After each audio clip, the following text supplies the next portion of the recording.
Hello and welcome to the EZHR Weekly Update. It's the update of all things HR so you can concentrate on what you do best, and that's running your business.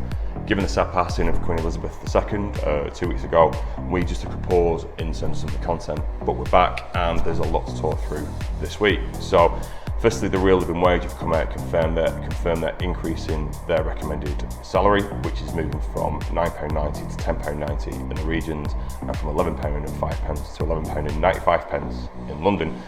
Obviously, this is to do with the cost of living increase, and normally they would announce this in November and give employees 6 months to implement this.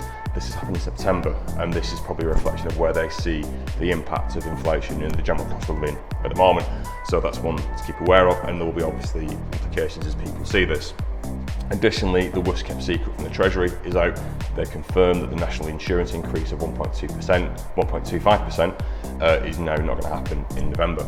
A number of employees I've spoken to are happy to see that, and then we'll see where we get to with that, because we have our fiscal event this today, which is the 23rd of September, where we'll be told of any new measures that are going to happen as a consequence. And additionally, BEIS have come out and talked about the EU Retain Law Bill, which is basically all the European legislation that was kind of put into a box as we exited via Brexit, and we said we'd deal with that at a later date. The government have come out and said we're going to deal with this by the end of 2023, and at that point they're either going to repeal, retain or amend the law that's in place.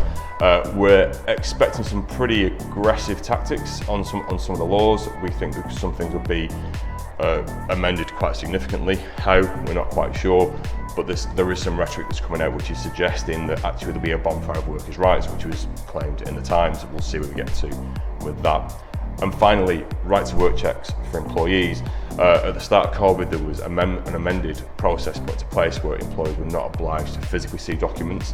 That's now changing, and we're going back to what we're doing pre-COVID, so you physically need to see employees' passports, the documents that demonstrate right to work, and additionally use a home office, and there's an identity service provider that's been put in place as well to help employees. That's a bit more tricky, and we'll put some more information out on that. We hope that's been useful. If you need any help, please feel free to give us a shout. There's going to be a lot that's going to happen over the next sort of 6, 10, 12 months, and we're going to help you guide you through that to keep you on top of that. Take care of yourself. We'll see you next week. Bye.